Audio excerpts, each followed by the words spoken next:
బీజేపీకి అన్నామలై రాజీనామా చేశారు. రాజీనామా లేఖను బీజేపీ చీఫ్ నితిన్ నబీన్ కు అందజేశారు.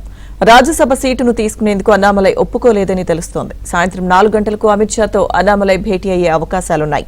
ఇక సొంత పార్టీ పెట్టాలని అన్నామలై నిర్ణయం తీసుకున్నట్లు తెలుస్తోంది.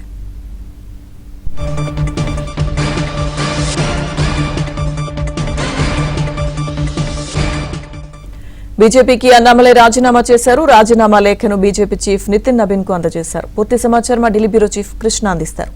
కృష్ణ, లక్ష్మీదుర్గ తమిళనాడు బీజేపీ మాజీ అధ్యక్షుడు కె అన్నామలై పార్టీకి రాజీనామా చేయాలనే నిర్ణయం తీసుకోవడం ఇటు జాతీయ రాజకీయాల్లో ముఖ్యంగా తమిళనాడు రాజకీయాల్లో అత్యంత ప్రాధాన్యతను సంతరించుకుందని చెప్పొచ్చు. నితిన్ నబీన్ తో భేటీ అయ్యారు అన్నామలై. కొద్దిసేపు క్రితం తన నిర్ణయాన్ని వివరించారు.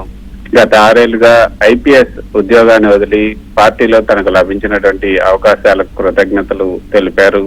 తన రాజీనామా లేఖను కూడా అందజేసినట్లుగా మనకు విశ్వసనీయ వర్గాల నుంచి అందుతున్నటువంటి సమాచారం.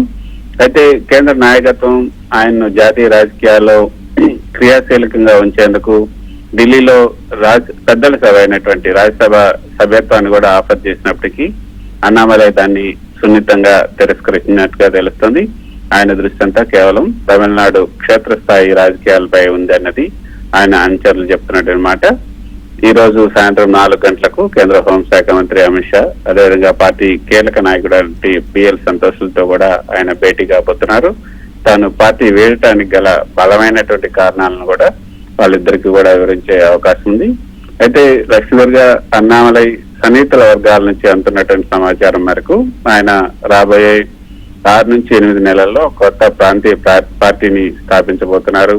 ఆ పార్టీకి సైకిల్ గుర్తు, అంటే పార్టీ ఎన్నికల గుర్తుని సైకిల్ గా కూడా ఆయన కోరుకోబోతున్నట్లు కూడా తెలుస్తోంది.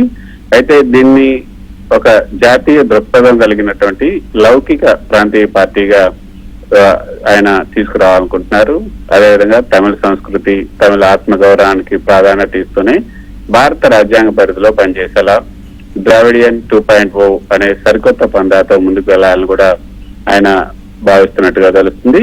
అయితే ఈ నిర్ణయం వెనుక ఒక దీర్ఘకాలికమైనటువంటి వ్యూహాత్మక ఒక కార్యాచరణ ఉన్నట్టుగా కూడా తెలుస్తుంది.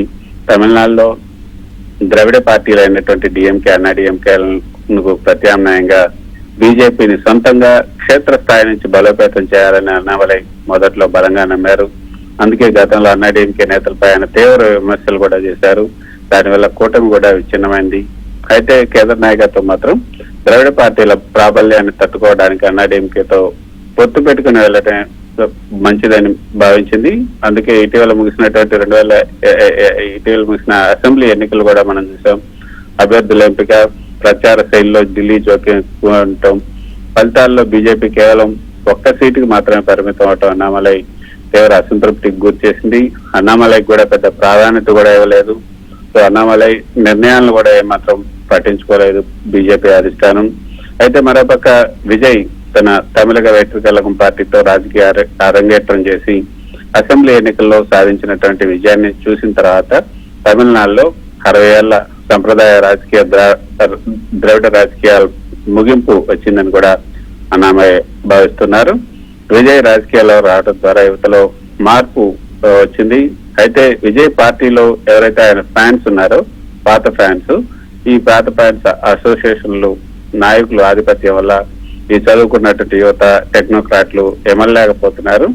ఆ వ్యాక్యూమ్ ని తన కొత్త పార్టీ ద్వారా భర్తీ చేయాలని అన్నామలై లెక్కిస్తూ ఉన్నారు. అయితే తమిళనాడులో బీజేపీకి ఉన్నటువంటి హిందుత్వ ఉత్తరాది పార్టీ అనే ముద్రను దాటి ఈ ఓట్లు సంపాదించడం కష్టమని అన్నామలై గ్రహించారు. అందుకే ఆయన తన వ్యక్తిగత ఇమేజ్, అవినీతి వ్యతిరేక పోరాటానికి ఉన్నటువంటి ఆదరణతో పోలిస్తే బీజేపీ ఓట్ బ్యాంక్ అక్కడ పెరగటం లేదు. పైగా ఇటీవల కేంద్ర ప్రభుత్వం ఏదైతే క్లాస్ 9 విద్యార్థుల వరకు కూడా త్రిభాషా సూత్రం, 3 లాంగ్వేజ్ పాలసీ అమలు చేయాలని నిర్ణయించింది. దాన్ని కూడా అన్నామలై బహిరంగంగానే తప్పుపట్టారు. తమిళనాడులో హిందీ రుద్దటం అంటే సెంటిమెంట్ కి వ్యతిరేకంగా నిలబడితేనే స్థానిక ప్రజలకు దగ్గరగా అవగలమన్న ఒక స్పష్టత ఆయనకు వచ్చిందని చెప్పొచ్చు. సో సొంత పార్టీని పెట్టడం అన్నామలై ఇమేజ్ కి ప్లస్ అయినప్పటికీ కూడా క్షేత్రస్థాయిలో ఆయన కొన్ని సవాళ్ళను అయితే ఎదుర్కోవాల్సి ఉంటుంది అనేది రాజకీయ పరిశీలకులు చెప్తున్నట్టు అనమాట. ముఖ్యంగా ఆర్థిక వనరులు ఉండాలి, తర్వాత తమిళనాడులో కొత్త పార్టీ నడపాలంటే కొంత నిధులు కూడా అవసరం, నెట్వర్క్ అవసరం. ఆయన ఒంటరిగా అంత ఆర్థిక బలాన్ని కూడగట్టుకోవటం ఐపీఎస్ బ్యాక్గ్రౌండ్ ఉన్నట్టు ఒక నేతగా సులువు కాదని కూడా అందరూ చెప్తున్నారు. అయితే మరి ఏ విధంగా ఉంటుందని కూడా చూడాలి. అయితే ఇప్పటికే అధికార డిఎంకే బలంగా ఉంది, అక్కడ అన్నాడీఎంకే సంప్రదాయ ఓట్ బ్యాంక్ ఉంది, విజయ్ కూడా వేతన ఓట్లను ఆకర్షిస్తున్నారు. మరి ఈ పోటీలో అన్నామలై తనకంటూ ఒక బలమైనటువంటి ఓట్ బ్యాంక్ ని ఎలా సంపాదించుంటారన్నది ఇప్పుడు $1 మిలియన్ ప్రశ్న. లక్ష్మీ. Thank you Krishna.